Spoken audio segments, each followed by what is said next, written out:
தமிழ் குரல் நேயர்களுக்கு வணக்கம். இன்று நம்மோடு சிறப்பு விருந்தினர் திராவிட முன்னேற்ற கழகத்தினுடைய சமூக வலைதள நட்சத்திர பேச்சாளர் திரு குடியாத்தம் குமரன் அவர்கள் இணைந்திருக்கிறார்கள். நிறைய அரசியல் பேசுவோம் அவரோடு. சார் வணக்கம் சார். வணக்கம்.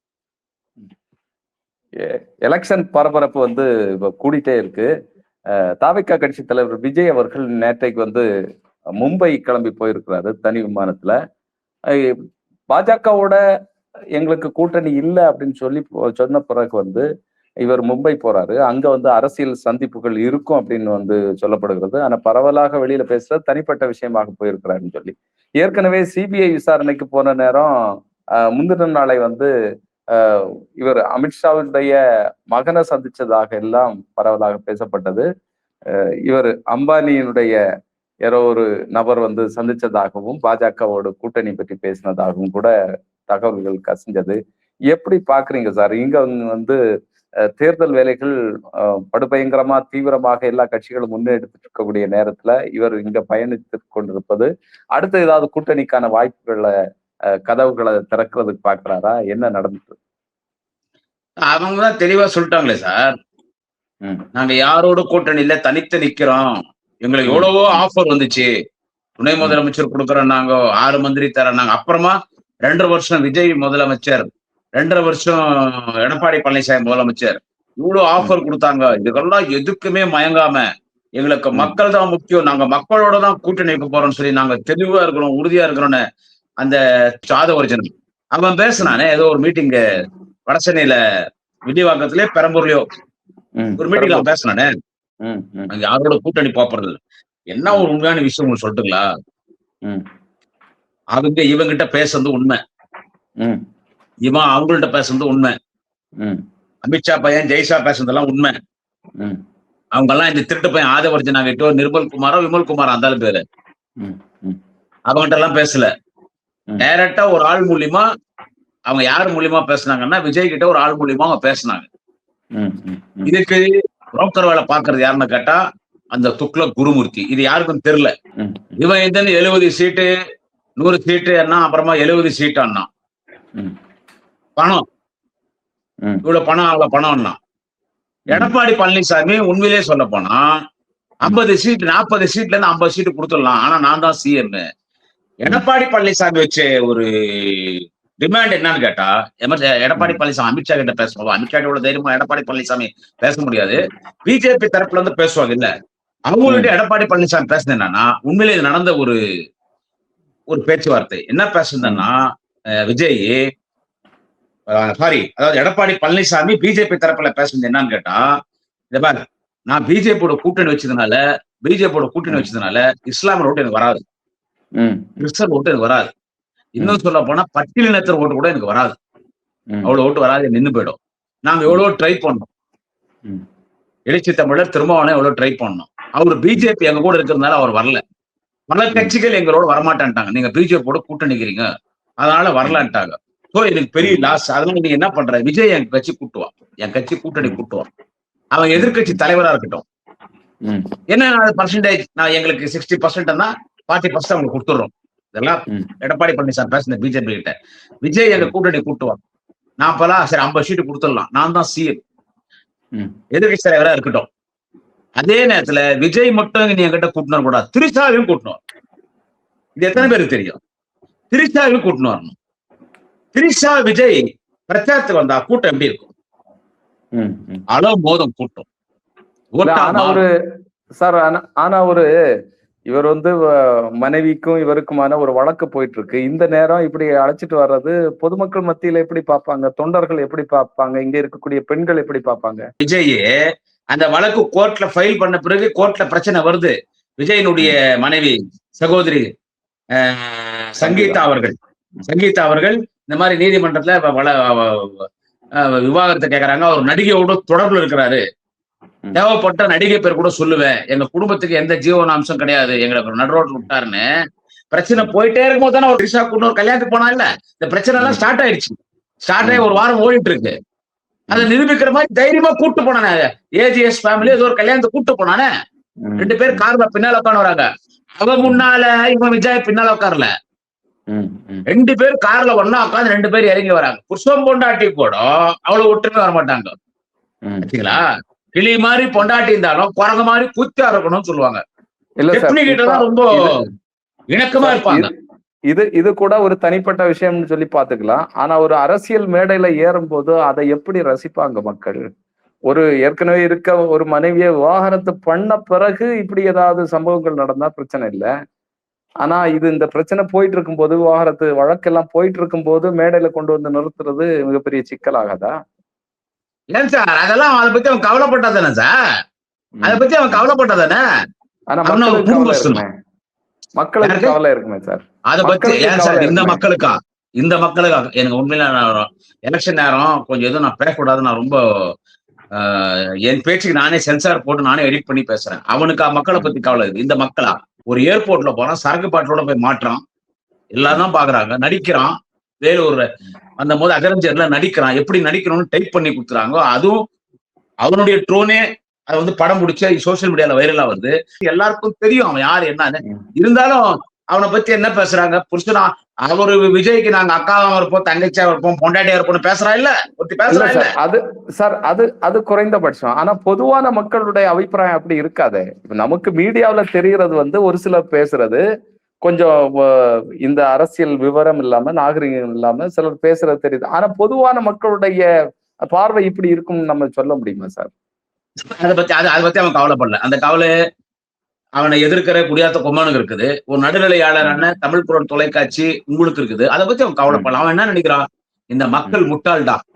அவன் நினைக்கிறதுங்க இந்த மக்கள் முட்டாள். அதுவும் பெண்கள் எல்லாம் என் மீது ஆசை, என் மீது மோகம். அவன் அப்படிதான் நினைக்கிறான். என் மீது ஆசை, என் மீது மோகம். நீங்க சொல்ற மாதிரி 10 பேர் 15 பேர் தான் பேசுறாங்க. அதே டிவிகே கட்சியில எல்லா பெண்களையும் நம்ம அப்படி பேச முடியாது. அது டிவிகேல இருந்தாலும், ஏடிஎம்கேல இருந்தாலும், பிஜேபியில இருந்தாலும், அது நாம் தமிழர் கட்சி இருந்தாலும், எங்க இருந்தாலும் அந்த பெண்கள் நம்ம சகோதரிகள் தான். அந்த பெண்கள் நம்ம சகோதரி தான். இப்படி எல்லாம் வந்து வெக்கம், மானம், சூடு சுரணம் விட்டு ஒரு பெண்ணு என்கின்ற அந்த ஒரு மனசுல அந்த எண்ணம் கூட இல்லாம, தமிழ்நாடு என்று சொன்னால் எல்லா பெண்களும் கண்ணகி தான். நம்ம தமிழ்நாட்டுல 4 பெண்கள் பேசும்போது அது விவாத பொருளா மாறுதுங்க. விவாத பொருளா மாறுது. அவனுக்கான அவன் நினைக்கிறான் எல்லாம் முட்டாள்டா, எல்லாம் முட்டாள். அவ போடுறா இல்ல திருச்சி அவளை பிரச்சனை ஓடினே இருக்கும். தன்னம்பிக்கையா இருக்கணும். நம்ம எதை பார்த்து பயப்படக்கூடாது. Self confidence is backbone of our life. We should be very boldly என்றான். தன்னம்பிக்கை ஒரு மனிதனுடைய முதுகை. நம்ம போல்டா இருப்போம். அவ விஜய் கிட்ட சொல்றான். அவங்க 2 பேரும் ஒன்னா சுத்துறா சார். இது உங்க தனிப்பட்ட விஷயம் சார், நானே சொல்றேன் சார். ஆனா நீ ஒரு செலிபிரிட்டி ஆயிட்ட, தெரிஞ்சோ தெரியாம ஒரு கட்சி ஆரம்பிச்சிட்ட, உனக்கு ஒரு கூட்டம் கூடுது. குரங்கெல்லாம் டிரான்ஸ்பார் கம்பத்துல ஒயர்ல தொங்குதுங்க. இது வரைக்கும் 45 பேர் கொலை பண்ணிக்கிற அவ்வளவு ஒரு பேய் கூட்டம் உனக்கு கூடணும், பாக்குறது கூடுது. அப்படி கூடும் போது அவன் என்ன பண்ணணும்? ஒரு சிலது அவன் நம்ம ஒரு கட்சிக்கு தலைவராயிட்டோம், ஒரு நாட்டுக்கு தலைவனா வரணும், அவனும் முதலமைச்சர் எல்லாம் கனவு காண்றான். அவனே ஜெயிக்க மாட்டான். ஒரு பேச்சுக்கு சொல்றான், நெருப்பனா சொல்றாது. நம்ம நாட்டுக்கு முதலமைச்சர் ஆகணும், ஒரு கட்சிக்கு தலைவர்னா அவன் தன்னை வந்து என்ன பண்ணணும்? ஒரு சிலதை நம்ம அவாய்ட் பண்ணணும். ஒரு சிலதை அவாய்ட் பண்ணணும். வேர்ல்டு உமன்ஸ் டே, உலக பெண்கள் தின விழா கொண்டாடுறான் அவன் கட்சி சார்பா. அதுல இவனே பேசுறான். உங்களுக்கு எல்லாம் வந்து ஒரு வருத்தம் இருக்கும், என்னடா என்னுடைய தனிப்பட்ட விஷயத்தை பத்தி இப்படி எல்லாம் பேசுறவங்க எல்லாம் வருத்தம் இருக்கும். அதை பத்தி நீங்க கவலைப்பட, சொந்த பிரச்சனை நான் பாத்துக்கிறேன், அதோட சொல்லி விட்டுந்தானா பரவாயில்ல. அது ஒரு வர்த்தே இல்லைன்றான். எதை சொல்றான்? அந்த விஷயம் ஒரு வர்த்து இல்லாத விஷயம், அது ஒரு வர்த்து இல்லாத மேட்டரை நான் பாத்துக்கிறேன்னா அப்ப என்ன சொல்றான்? ஒரு பெண்ணுக்கு அந்த பெண்ணு மீது எனக்கு மோகம் இருக்கும் வரை அந்த பெண்ணோடு அவன் சந்தோஷமாக இருந்து விட்டு 2 குழந்தைய கொடுக்குறான். ஒரு பெண் குழந்தை, ஒரு ஆண் குழந்தைய கொடுத்துட்டு அதன் பிறகு இந்த பெண்ணை வெறுத்துடுறான். அந்த பெண்ணு ஒரு நல்ல பெண்ணா இருக்கு. யாரே என்னுடைய மனைவி சங்கீதா. ஏன்டா 2 பேர் காதலிச்சு கல்யாணம் பண்ணிடும். நானும் லண்டன் ஒரு பெரிய வசதியான ஒரு குடும்பத்தை பிறந்தவர் தான். அவங்க இலங்கை தமிழர். அவங்க ஒரு இலங்கை தமிழர், ஸ்ரீலங்கன் தமிழன் சங்கீதா. வந்து இப்ப என்ன வந்து விட்டுட்டு கண்ட நடிகை கூட அவ திரிஷா கூட சொத்துல எப்ப வீட்டுக்கு வர போலன்னு தெரியல. அது ஒரு குடும்ப பெண்கள் வந்துட்டு அது கேட்கதான் செய்யும். அது ஒரு குடும்ப பெண்ணா வந்து அதுவும் ஒரு சினிமா பெண்ணா, அது எல்லா சினிமா பெண்ணு நம்ம தவறா பேச முடியாது. அது ஒத்து போற மாதிரி இருந்துச்சுன்னா கூட கண்டுக்காது. நிறைய பேர் மாதிரி இருக்கிறாங்க. நம்ம புருஷன் நமக்கு சோறு போடுறான், நமக்கு நல்ல வசதி வாய்ப்பு, வீடு, காரு, பங்களா, நல்ல துணிமணி, நகை நட்டா கொடுத்துட்டோம். அவன் எங்கன்னா போய் மேயிட்டோம். நம்ம பசங்களுக்கு நமக்கு என்ன வேணும் செஞ்சா போற நடிகர் இருக்காங்க. ஆனா இதுக்கு இந்த பொண்ணு கொஞ்சம் சங்கீதா விஜயனுடைய மனைவி கொஞ்சம் ஒரு நல்ல குடும்பத்துல பிறந்தனால இது தட்டி கேட்டனால அவன் என்ன பண்றான்? இத விட்டான். இத விட்டுட்டு இது ஒரு வர்த்தி இல்லாத மேட்டர். நான் ஒரு பொண்ணை கல்யாணம் பண்ணி 2 புள்ளைய கொடுத்துட்டு ரோட்ல விட்ட அவ்வளவு பெரிய வசதியான குடும்பத்தை பிறந்தா கூட எனக்கு குடும்ப செலவுக்கு காசு இல்லை, எனக்கு இருக்கிறதுக்கு வீடு இல்லை, என்ன அனாதையா விட்டாரு என் கூட்டுக்காரர், நடிகையோட இல்லீகல் தொடர்பு வச்சுக்கிறாருன்னு ஒரு பிரச்சனை கிளம்பி போய் நடுரோட்ல நிக்குது 2 குழந்தைங்களோட கை பிடிச்சுன்னு. அது ஒரு வர்த்தில்லாத மேட்டர் அவன் சொல்றான்னா அப்பயும் 4 பேர் 50 நாள் போறாங்க இல்ல, அப்ப யாரை பார்த்து பயப்பட போறான்? பாம்பேக்கும் போவான். சரிதான். இப்போ வந்து அந்த கூட்டத்திலேயே அதை வந்து எதிர்த்து பேசின பெண்களும் நம்ம பார்க்கத்தானே செஞ்சோம். இருக்காங்க. அவங்க பேர் என்ன? நாச்சியார். என்ன நாச்சியார்? மேடையிலேயே வந்து அதை எதிர்த்தும் வந்து பேசியிருக்கிறாங்க. ஆமா ஆமா, சமூக வலைதளங்கள்லயும் இனிமே வந்து இதை விட அதிகமாக முட்டு கொடுக்க முடியாது. அந்த அளவுக்கு இப்ப தனிப்பட்ட பிரச்சனையில வந்து தனிப்பட்ட விவகாரங்கள்ல வந்து நீங்க இனி ஒழுங்கா நடந்துக்கணும், அந்த மாதிரியான எதிர்வினைகள் எல்லாம் வரத்தானே செஞ்சது. வருதுங்க. அதை பத்தி அவங்க கவலைப்படலையே. நீங்க சொல்ற ரைட்டு. அந்த சீரியல் நடிகை அவங்க பூந்தமல்லி, எங்க அவங்க வீடு பூந்தமல்லியிலே போறது. அவங்க பேர் நாச்சியார்னு வரும் அந்த அம்மா பேரு. அவங்க வந்து இப்ப திமுக என்னங்க, அவங்க வந்து இப்ப திமுக அனுப்பிட்டாங்க. திமுக அனுப்பிட்டாங்க. அவங்க பகிரங்கமா சொன்னாங்க, விஜயனால குடிக்காம நிகழ்ச்சி வர முடியாது. அந்த கட்சியில இருந்தவங்க, அந்த கட்சியில முக்கியமான பொறுப்பு இருந்தவங்க அந்த சகோதரி நாச்சியார். விஜயனால குடிக்காத மேடைக்கு வர முடியாது. ஒரு கல்யாண நிகழ்ச்சி போனாலும் குடிச்சிட்டு தான் வருவாரு, எந்த நிகழ்ச்சி இருந்தாலும் குடிச்சுட்டு தான் வருவாரு. நல்லக்கண் ஐயா உலக தலைவன், பொதுவுடைமை இயக்கத்தின் மாபெரும் தலைவன், ஒரு பொதுவான தலைவன், 101 ஆண்டு காலம் இந்த மண்ணிலே வந்து மறைந்து போனாயா நல்லக்கண்ணு. அந்த இடத்துக்கு குடிச்சுட்டு தானே போனான். ஓப்பனா சொன்னாரு அண்ணன் நக்கீரன் கோபாலவர்கள், ஓப்பனா சொன்னாரு. இதுவும் நடக்கதான். அதை பத்தி அவனுக்கு கவலையே இல்லை. பாம்பேக்கு வளகாப்புக்கு போறான்றான். வளகாப்பு தானே போய்க்கிறான். ஆமா, அப்படி சொல்லப்படுது. எல்லாமே கட்சியில தாவைக்கால எல்லாமே சொல்லப்படுதுதான். சரி சார், இன்னொரு விஷயத்துக்கு வர்றேன். அவங்க வந்து 2ஆம் கட்ட வேட்பாளர் பட்டியல் தயார் பண்றதுக்காக நேர்காணல் நடத்தி இருக்கிறாங்க. இன்னும் பட்டியல் வந்து வெளியாகல. இந்த நிலையில இல்ல சார், இப்ப திமுகவினுடைய அமைச்சர்கள் வந்து தங்களுடைய தொகுதியில நிக்காம வேற தொகுதிக்கு மாறலாமா அப்படின்னு சொல்லி தாவைக்காவை பார்த்து பயப்படுறாங்க அப்படின்னு சொல்லி இருக்கிறாரு அவருடைய தாவைக்காவுடைய 2ஆம் கட்ட தலைவர். அதை எப்படி பாக்குறது? இது எனக்கு சிரிப்பு தான் வருது. அதிமுக பாஜக கூட்டணியே எங்களை பார்த்து பயப்படுறாங்க. இவன் வந்து பால்வாடி ஸ்கூல் கட்சி. அண்ணன் சேகர் பாபு, மாண்புமிகு அண்ணன் செயல் பாபு, அண்ணன் சேகர் பாபு சொன்ன மாதிரி அது ஒரு பால்வாடி கட்சி. அவன் ஒரு பால்வாடி குழந்தை, அரசு இல்ல. யாரு? அவன் ஒரு பால்வாடி குழந்தை. என்ன பால்வாடி குழந்தை பால் குடிக்கும். இந்த பால்வாடி குழந்தை தற்கூரி விட்டு சாராயம் குடிக்கிறான். வெளிநாட்டு சாராயம் குடிக்கிறான், உள்நாட்டு சாராயம் ஓல்டு காசும் குடிக்கிறான். இவனை பார்த்து, இவன் கட்சியை பார்த்து திமுக பயப்படுறான். அந்த சொன்னவன் அவன் நிர்மல்குமாரா அந்த ஆதவர்ஜனா அந்த போய் சொல்லிக்கிறாங்க. இப்போ நான் ஒண்ணு கேக்குறேன், எந்த அமைச்சர் சென்னையில தொகுதி மாற போறாங்க? இப்ப அமைச்சர் யாருன்னு கேட்டா வட சென்னை மாவீரன் அண்ணன் சேகர் பாபு. அந்த காலத்துல அண்ணன் சைதேகா கிட்டு, அண்ணன் ஜே அன்பழகன், அது போல ஒரு மாவட்ட செயலாளர் சென்னையில் அண்ணன் செயல்பாபு, மாவீரன் அண்ணன் சேகர் பாபு. மக்களை தைரியம் அவர் எழுத்து அரசியல் பண்ணுங்கடா. அவர் என்ன தொகுதி மாறுறாரா? வேற யாரு அங்க அமைச்சரு? மாண்புமிகு அண்ணன் மா சுப்பிரமணியம், அவர் சைதாப்பேட்டைக்கு செல்ல புள்ள. எனக்கு அவர் 30 வருஷமா தெரியும். அவர் ஸ்கூட்டர்ல போற காலத்துல இருந்து எனக்கு தெரியும். ஸ்கூட்டர்ல எம்எல்ஏ என்ன கூட்டத்தை கூட்டு போவார். நானும் விபிஆர் இளம்புறது. நீங்க அவன் ஜட்ஜா இருக்கான், என் ஃப்ரெண்டு. அத்தியார் மாவட்ட செயலாளர் சென்னையில ஒட்டின மாதிரி பெரிய மாவட்ட செயலாளர் 2 பேர். அடுத்து இவரு இருக்காரு, நம்ம மயிலை அண்ணன் வேலு இருக்காரு, மயிலை வேலு இருக்காரு. அடுத்து சென்னைக்கு ஒட்டின மாதிரி நான் தாமு அன்பரசன் வராரு. அடுத்து சென்னை ஒட்டின மாதிரி நான் ஆவடி சாமு நாசர் வராங்க. யாரும் தொகுதி மாற போறாங்க? எல்லாம் அவங்கவுங்க தொகுதி தான் நிக்கிறாங்க. எல்லாம் அவங்கவுங்க தொகுதி தான் நிக்கிறாங்க.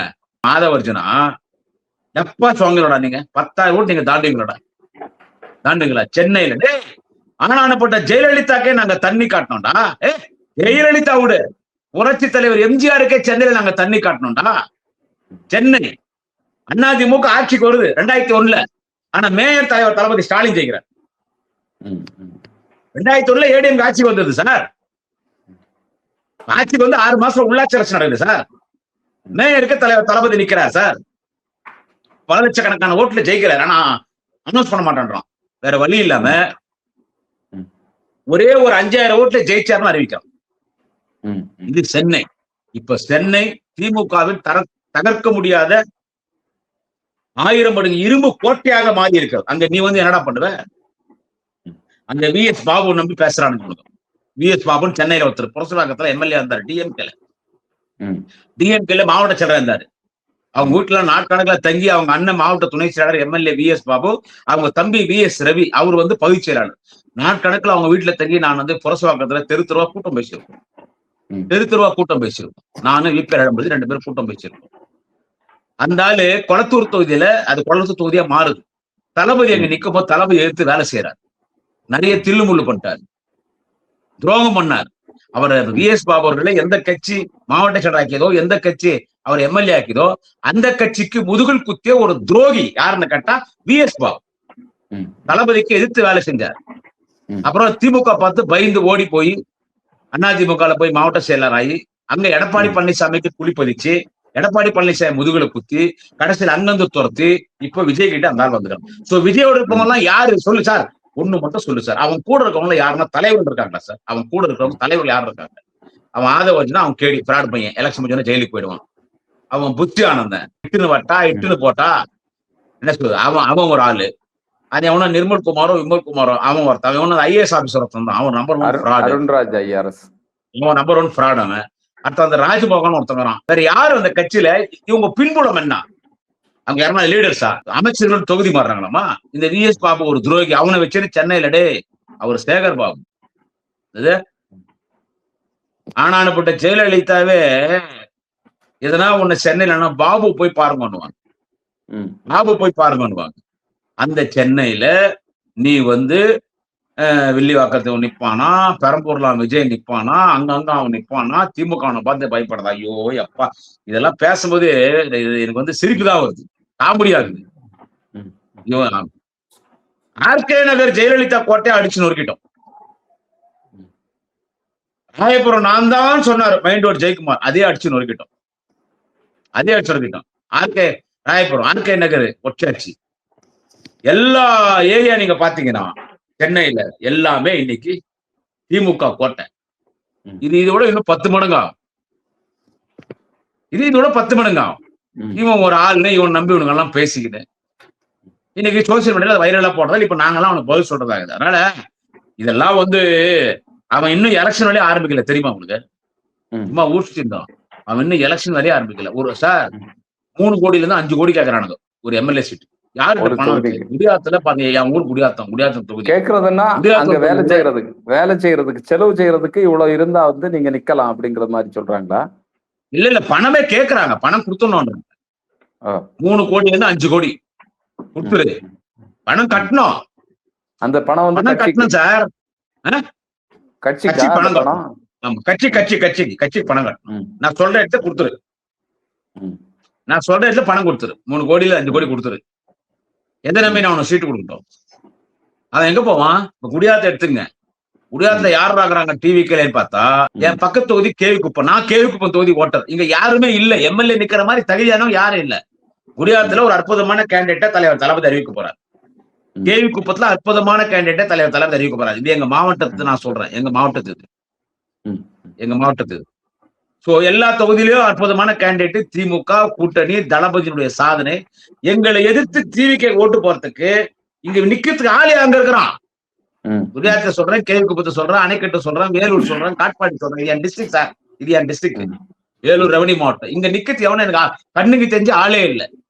எவனா இருந்தா கூட போவாத கட்சி இல்ல. அதிமுக, சசிகலா, இப்ப டிவிக்கு, இப்படிப்பட்ட ஆட்கள். எப்படி நீ ஜெய் பண்ற? பணம் கட்டணும், திருச்சி ஓடுறோம், எல்லாம் திருச்சின்னு ஓடுறான். 3 கோடி. ஐயோ, நான் அது வரைக்கும் 10 லட்சமே பார்த்தது இல்லையான்றான். 3 கோடி கூட 5 கோடி கூடன்றான். சோ இதெல்லாம் வேலைக்கு இது ஒரு ஏதோ ஒரு மாய மாதிரி பண்றான். எனக்கு என்னவோ இந்த சீமான் மாதிரி இவன் யாருன்னா துட்டு வாங்கினா பிஜேபிட்டோ ஏடிஎம் கேட்டோ பெரிய அமௌண்ட் பேசி நான் ஓட்டை பிரிக்கிறேன்னு பண்றான்னா என்னன்னு தெரியல. என்ன பொறுத்த வரைக்கும் அவன் திமுக ஓட்ட பிரிக்கல. அவன் யாரோட பிரிக்கிறான்? விஜயே யாரோட பிரிக்கிறான்? பாட்டாளி மக்கள் கட்சியில சின்ன சின்ன பசங்க 25, 26 பசங்கிறாங்கல்ல, இந்த பனின் போட்டுன்னு இருப்பாங்க. அன்புமணி படம், ராமதாஸ் படம், இப்ப டாக்டர் ராமதாஸ் படம் இல்ல, அன்புமணி படம், வீரப்ப படம், செட்டில இருந்து நெருப்புற மாதிரி வன்னீர் சங்கத்துடைய சின்னம் அது. இந்த பன்னீர் போட்டுன்னு உட்காந்து இருப்பாங்க தெருவா. அந்த வன்னீர்கள் இருக்கக்கூடிய பகுதியில நிறைய ஒரு 50 பேர் உட்காந்து இருப்பாங்க. பார்த்தாலும் மரத்துக்களை உட்காந்து இருப்பாங்க. இந்த பசங்க இருந்த பாமக இருந்தாங்க. அதுல என் சொந்தக்காரங்க கூட இருக்காங்க, என் சொந்த ஒரு சீவு அங்க கூட இருக்காங்க. இன்னைக்கு அந்த பசங்க எல்லாம் என்னன்னு கேட்டீங்கன்னா பாமக இருந்தாங்க, சின்ன பசங்க. அதுங்கெல்லாம் இன்னைக்கு விஜய் கட்சி விஜய் கிட்ட போயிட்டாங்க. ஏன்னா இவங்க அப்பமுள்ள சண்டை போட்டனா இல்ல, அன்புமணி ராமதாஸ் சண்டை போடுறாங்க இல்ல, காலமெல்லாம் உங்களுக்காக உழைச்சி எத்தனை வழக்குகளை வாங்கி குடும்பமே நடுரோட்ல நிக்குது. நீங்க பணத்தை பங்கு போறதுல அப்பனும் பிள்ளை சண்டை போட்டு எங்க நடுவில் நிக்க வச்சிட்டீங்களா? நீங்க பண்ணி ஒரு பங்களாலையோ நீங்க தைலாபுர தோட்டத்தையும் வாழ்ந்துன்னு கோடிக்கணக்கில் மக்கள் பணத்தையும் நீங்க வந்து வன்னி அறக்கட்டளை படுத்தி எல்லாம் கொள்ளையடிச்சு எங்க ரோட்ல விட்டீங்களா? வெறுத்துட்டோம், இளைஞர்கள் வெறுத்துட்டான். அதை கொஞ்சம் விஜய் கிட்ட போய்க்கிறான். அடுத்து என்னன்னு கேட்டீங்கன்னா, அது ஏடிஎம் கூட்டி போற ஓட்டு, பிஜேபி கூட்டி போற ஓட்டு. அடுத்து சீமான் கிட்ட இருக்கிற பசங்க 8% ஓட்டு சீமான் வாங்குது போன எலெக்ஷன்ல. அதுல ஒரு 4.5% ஓட்டு விஜய் கிட்ட போகுது. மாற மாட்டீங்க. ஏன்னா ஒரு கொள்கை பிடிப்போட இருக்கக்கூடிய அந்த கட்சியினுடைய தொண்டர்கள் எந்த அளவுக்கு பெரிய அளவுக்கு மாறும்? இல்ல நீங்க இந்த எலெக்ஷன்ல பாருங்க சார். சீமான் வந்து ஒரு தேர்தலையும் பயிற்சி இருக்கிறார். பயிற்சி. சீமானுக்கு நம்ம வந்து இனி எல்லாம் சீமான் வந்து ஜெயிச்சு முதலமைச்சர் ஆயிட முடியுமா? நான் கேக்குறேன். சின்ன பசங்க அப்பா அம்மா விளையாட்டு மாதிரி நீ ஆயிட முடியுமா? நீ அப்படிதான் உன்னுடைய ஆட்கள் சட்டமன்றத்துக்குள்ள போனா நினைக்கணும். என்ன பண்ணணும்? வேற வழி இல்லாம நீ கூட்டணிக்கு போனோம். ஏடிஎம்கே கூப்பிட்டாங்க, 15 சீட் கொடுக்குறோம், 500 கோடி கொடுக்குறோம்னு கூப்பிட்டாங்க. ஆனா இந்த ஆள் வந்து நல்லவன் நான் சொல்ல வரல. பணம் வாங்குறாரு ஏடிஎம் கிட்ட, ஒரு பெரிய அமௌண்ட் பிஜேபி கிட்ட காசு வாங்கி இந்த அங்க பேசுவார், இந்த தொகுதி எந்த வேட்பாளர் போட்டு நான் ஓட்ட பிரிச்சிருவேன், இப்படி பேசி பணம் வாங்கதான் அந்த கட்சி நடத்தும். அவங்க அந்த சீமான் சொல்றாரு, என் கட்சியில இருந்து ஒருத்தர் எம்எல்ஏ அசம்பிளியில போயிட்டு என்ன மதிப்பான அவன். சோ அதுவும் ஒரு பின்னாடி ஒரு பைத்தியக்கார கூட்டம் தான். அது இந்த தேர்தல காலி ஆயிடும். அவன் ஜெயிக்கணும்னு நினைச்சா அவர் ஏடிஎம் கூட்டணி போனா ஒரு 15 சீட் வாங்கினா அது 6-7 ஜெயிக்கு உள்ள போவா. அது பிறகு கட்சி வளர்க்கறது உன்னுடைய திறமை அது. அந்த சீமானுடைய ஓட்டு விஜய் கிட்ட போகுது. டிஎம்கே ஆன்டி ஓட்ஸ் விஜய் கிட்ட போகும்போது அது வந்து டிஎம்கேக்கு பிளஸ், பிஜேபிக்கு மைனஸ். இப்ப இன்னும் 2 பேரும் கூட்டணி சேர்ந்தாங்க. பத்தி நீ கேட்கலையே ஐயா, டாக்டர் ராமதாஸ், சசிகலா அவர்கள். அது எல்லாரும் கிண்டல் பண்றாங்க, தாத்தா பாட்டி கூட்டணின்றாங்க. நான் கிண்டல் பண்ணல. அதுவும் ஏடிஎம்கேக்கு மைனஸ், டிஎம்கேக்கு மைனஸ். என்னதான் அப்பன பாட்லால் அடிச்சு அன்புமணி பொண்டாட்டியும் பாட்லால் அடிச்சாங்க டாக்டர் ஐயாவை. அன்புமணி பொண்டாட்டி திருமதி சௌமியா அன்புமணி டாக்டர் ராமதாஸ் தௌடமலை பலார்னு அடிச்சது பொம்பளை. அவன் 3 நாள் அவரு வீட்டு விட்டு வெளியே வரல. அன்புமணி அவங்க அம்மாவை திருமதி சௌமியா அன்புமணி அடிச்சுட்டாங்க, அந்த சகோதரி அடிச்சுட்டாங்க. மருமக மாமியார் அடிக்குது, அடிச்சுட்டு வீட்டுல இருக்கிற பணம், நகை, நெட்டு, அந்த சொத்து டாக்குமெண்ட்ஸ் எல்லாம் எடுத்துன்னு வந்துட்டாங்க. இதுல இவர் கட்சி விட்டு நீக்க, அவர் இவங்கள பண்ண, அவங்க இவங்கள பண்ண. அது எலெக்ஷன் கமிஷன் யாரு கொடுப்பாங்க? தாமரை சின்னம் எலெக்ஷன் கமிஷன் பிஜேபி தானே. அவன் யாரு கொடுப்பான்? இவனுக்கு அன்புமணிக்கு இந்த பொறம்ப பையன் தான் கொடுப்பான். பாட்டாளி மக்கள் கட்சி யாருக்கு சொந்தம்னு சொல்லுவான் தேர்தல் கமிஷன். பிஜேபி தேர்தல் கமிஷன் எல்லாம் ஒண்ணுதானே.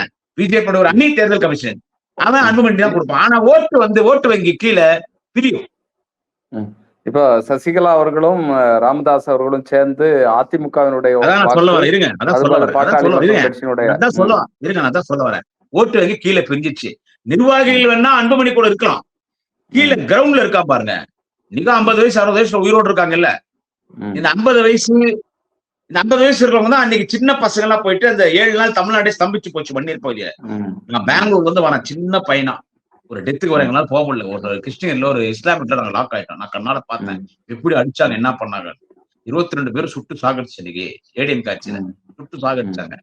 அவன்லாம் வந்து ஐயாதான் பசங்க கொஞ்சம் பேர் விஜய் கிட்ட போயிட்டாங்க. சோ வாக்கு வங்கி பிரியும் போது அன்புமணியினுடைய வாக்கு வங்கி பாதி டாக்டர் ராமதாஸ் கிட்ட போய், அது ஒண்ணு ஏடிஎம்கே பக்கம் போயிட்டா அது ஏடிஎம்கே பிளஸ் ஆகும். ஆனா தனியா அந்த இடத்துல நிக்குது. யாரோட கூட்டணி? சசிகலாவோட.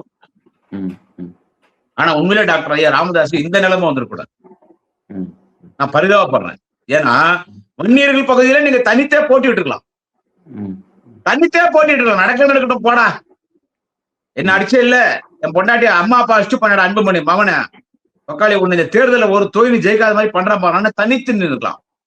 அவர்களுக்கு போராத நேரம் சசிகலா யாரு? சரி, என்னத்துக்கு கொடுங்க விமர்சனம் பண்றது? அவங்க திமுக நல்லது பண்றாங்க, நம்ம இப்படியே பேசிக்கோ. சசிகலா ராமதாஸ் கூட்டணி போது அது யாருக்கு மைனஸ் சொன்னா அவங்க ஓட்டு வாங்க மாட்டாங்கன்னு சொல்ல வரல. அதிமுக மைனஸ். சசிகலாக்கு ஒரு சில பகுதிகளில் ஆதரவு இருக்காங்க. நான் சசிகலா பேசிட்டேன், 250 பேர் விட்டாங்க. எவ்வளவு? 250 பேர். எங்க? திருவண்ணாமலை, ஆரணி, செஞ்சி, விழுப்புரம், மதுரை, ஒசூர், சென்னையில இருந்தெல்லாம் வந்தானுங்க எங்க ஆர்ப்பாட்டம் பண்றதுக்கு. எல்கேபி வாசு வேலூர்ல எல்கேபி வாசு தலைமையில ஆர்ப்பாட்டம் நடத்துறாங்க. இப்போ எங்கடாக கேட்டா விஜய் கட்சி இருக்கிறார். சோ சசிகலாக்கு அங்க முக்குளத்தூர் தேவர் பெல்ட் இருக்குதுல்ல, அங்க சசிகலாக்குன்னு ஒரு சில வாக்கு வங்கிகள் இருக்கு, இல்ல நம்ம சொல்ல முடியாது. அதெல்லாம் இப்ப யாருக்கு போவோம் சார்? தொகுதிக்கு 500 ஓட்டு 1000 ஓட்டு எடுத்து சார். ஒரு 20 தொகுதி சசிகலா சாதகமாகுதுன்னா தொகுதிக்கு 1000 ஓட்டு எடுத்துங்க சார். வன்னியர் பெல்ட்ல ஒரு 25,000 ஓட்டு 30,000 ஓட்டு பாமக உள்ளுண்டான்னு ஒரு நேரத்துல இருந்துச்சு, இப்போ இல்ல. ஆனா ஒரு 10,000 ஓட்டு வச்சுங்க, அதுல ஒரு 4,000 ஓட்டு அடிச்சாருன்னு வச்சுங்க டாக்டர். அது யார் கிளாஸ் அது? அன்புமணி கிளாஸ். எனவே சசிகலா ராமதாஸ் டாக்டர் ராமதாஸுடைய கூட்டணி கூட ஏடிஎம்கே தான் லாஸ். விஜயனுடைய வாக்கு வங்கி பிரிக்கிறது ஏடிஎம்கே தான் லாஸ். எப்படி பார்த்தாலும் அது ஏடிஎம்கே தான் லாஸ் ஆகுது. சோ இதுலயே திமுக ஆட்சிக்கு வந்தது. அதாண்டி தளபதியினுடைய சாதனை. நாங்க அறிவிக்கிற வேட்பாளர், ஆனா தளபதி வேட்பாளர் அறிவிக்கிறது ரொம்ப ஸ்ட்ரிக்டா இருக்கிறார். ரொம்ப ஸ்ட்ரிக்டா இருக்கிறார். நீ யாருன்னா இரு, மக்கள் உன்னை ஏத்துக்கணும், கட்சிக்கார தொண்டை உன்னை ஏத்துனாதான் அறிவிப்பேன். நீ யாருன்னா இரு, நீ மந்திரி ஆயிரு, நீ மாவட்ட செயலர் ஆயிரு, நீ எவ்வளவு பெரிய ஆளா இரு, I am not bother about that. எனக்கு மக்கள் தீர்ப்பே மகேசன் தீர்ப்பு பண்ற மாதிரி மக்கள் விருப்பத்திற்கு ஏற்ப, கட்சி தொண்டன விருப்பத்துக்கு ஏற்பதான் நான் வேட்பாளர் அறிவிப்பேன். நான் திமுகவின் தலைவராக இருக்கலாம், ஆனால் என்னை பொறுத்த மட்டும் நான் திமுகவின் தலைமை தொண்டனு. தளபதி நேர்பார்வையில சென்று கொண்டிருக்கிறார். நேர்காணலா எப்படி ஜனநாயக ரீதியாக நடக்குது பாருங்க. ஆனாப்பட்ட 3 முறை முதலமைச்சர் வந்து அண்ணன் ஓ பன்னீர்செல்வம் அவர்களே வந்து அவரே வந்து லைன்ல தான் உட்கார்ந்தார். அவர் தொகுதியினுடைய நேர்காணல விஜய் கட்சிக்காரனை பார்த்து அமைச்சர்கள் தொகுதி மாறுறாங்களா, திருப்பால் அடிப்பேன். கடலாஞ்சாரெல்லாம் தமாஷ்கா எல்லாம் பூரி பசங்க. சோசியல் மீடியால இன்னைக்கு என்ன சோசியல் மீடியா, இன்னைக்கு யாரு சோசியல் மீடியால யாரு இன்னைக்கு பேசப்படுற ஒரு நபர் ஆகிறாங்கன்னா இன்னைக்கு விஜய். இன்னும் 4 நாள் பாருங்க தேர்தல்கள் எல்லாம் எப்படி மாறப்போகுது. அவன் பாம்பேக்கு போய் பொண்டாட்டி பாடுறா, பொண்ணு கல்யாண வயசு வந்துச்சு, வளகாப்பு போறான், எல்லாம் சும்மா போய் என்ன பிராடு வேலை பார்க்க போயிடணும். அதனால இந்த தேர்தல் வந்து இந்த வேட்பாளர் சார் எத்தனை வேட்பாளர் வேலைக்கு போறான் பாருங்க விஜய் கட்சியில. இதெல்லாம் சொல்லக்கூட என் வாய் சும்மா இருக்க மாட்டேங்க, எதனா ஒண்ணு என் வாயில வாங்கிடுறீங்க. எத்தனை வேட்பாளர் வேலைக்கு போறான் பாரு சார், எத்தனை வேட்பாளர் வேலைக்கு போறான்னு பாருங்க. பிஜேபி கிட்ட டிஎம்கே அந்த வேலை தேவையில்ல, பிஜேபி காரன் எத்தனை வேட்பாளர் வேலைக்கு வாங்க போறான் பாரு. ஐயா அங்க ஒரு 1 கோடி ரூபாய் செலவு பண்றாங்க, இந்த 2 கோடி போடுறான், தேர்தலுக்கு 10 நாள் இருக்கும்போது ஆதரவு கொடுத்துறான், விஜய் பத்தி குறைச்சிடுறான். இப்போ மாற்றம் முன்னேற்றம் அன்புமணின்னு அந்த ஆள் நான் தான் முதலமைச்சர்னு ஒரு தேர்தலை சந்திச்சோம். அந்த ஆள் 10 வருஷம் முன்னால நினைக்கிறேன், அந்த தேர்தலை சந்திச்சோம். கிட்டத்தட்ட 50ல இருந்து 60 வேட்பாளர் பாமக வேட்பாளர் துட்டு குத்து வாங்கிட்டாங்க. அந்த கூத்து நடந்துச்சா இல்லையா? துட்டு குத்து வாங்கிட்டாங்க. அந்த மாதிரிலாம் நடக்குங்க. என்ன சொல்றது, அந்த மாதிரிலாம் நடக்கும். அவன் முதல்ல 234 தொகுதி பிரச்சாரத்துக்கு போவான். இது வரைக்கும் அவன் 4-5 டிஸ்ட்ரிக்ட் எல்லாம் பேசிக்கிறான். அவன் என்ன பேசுறான், அந்த பரந்தூருடைய இதுக்கு போனான். எதுக்கு போனான், அவன் வேற பண்ண உனக்கு போனான். அப்புறமா விக்கிரவாண்டியில ஒரு மாநாடம் நடத்தினான். அப்புறமா விக்கிரவாண்டி அடுத்து கரூர் போய் ஒரு 47 பேரை சாவடிச்சான். அப்புறமா எங்க போனான், திருவாரூருக்கு போனான். அப்புறமா எங்க போனான், திருவாரூருக்கு போயிட்டு அப்புறமா ஈரோடுக்கு என்ன போனான், ஈரோடு போயிட்டு அப்புறமா சேலத்துக்கு போனான். அப்புறமா வேலூருக்கு வந்தான். அப்புறமா தஞ்சாவூருக்கு போனான். இதுதான் அவன் போய்கிறது. இன்னும் பாதி தமிழ்நாடு இருக்குது. இன்னும் எங்க சுத்துறான், எப்படி சுத்துவான், எப்படி வருவான். அது ஆனா திமுக கிரவுண்ட்ல இறங்கி வேலை பார்க்குது. அதனால இவன்லாம் எங்களுக்கு ஒரு பொருட்டு இல்ல. பிஜேபி தான் எங்களுக்கு எதிரான கூட்டணி நாங்க சொன்னோம். ஆனா முதலமைச்சர் என்ன சொன்னாரு, திமுகவுக்கும் என்டிஏகே அதை தாண்டி ஒண்ணு சொல்லிட்டாரு, தமிழ்நாடுக்கு டெல்லிக்கு தான் போராட்டீங்க. பிஜேபி எங்களுக்கு ஆள் இல்லையா, பிஜேபி ஏடிஎம்கே ஆள் இல்லையா. இப்ப எடப்பாடி பழனிசாமி அந்த எங்க ஓடுறாரு, டெல்லிக்கு தானே ஓடுறாரு. எடப்பாடி பழனிசாமி மேல தன்னிச்சா முடிவெடுக்க முடியுமா? அமித்ஷா கேட்டுதான் சின்ன விஷயம்னா கூட பிளைட் ஏறி டெல்லிக்கு போனோம். ஓனர்லாம் பேசுறது இல்ல. அப்ப யார் ஓனர், யார் லேபர்?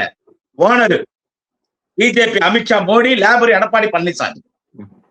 ஆனா ஐஎன்டிஏ கூட்டணிக்கு ஆல் இந்தியா லெவலில் தலைவர் தளபதி ஸ்டாலின் தலைமை தாங்கன்னு தேசிய தலைவர் சொல்றாங்க. சோ இவனுங்களே எங்களுக்கு ஒரு ஈடு அச்சு ஜூஸ் கழிப்பலாம் இந்த தேர்தல். சரி சார், தொடர்ந்து பேசுவோம் விஜய் அவர்களுடைய அரசியல் பற்றியும் இங்க இருக்கக்கூடிய அரசியல் நிலவரங்களை பற்றியும். உங்களுடைய நேரத்திற்கும் கருத்திற்கும் நன்றி சார்.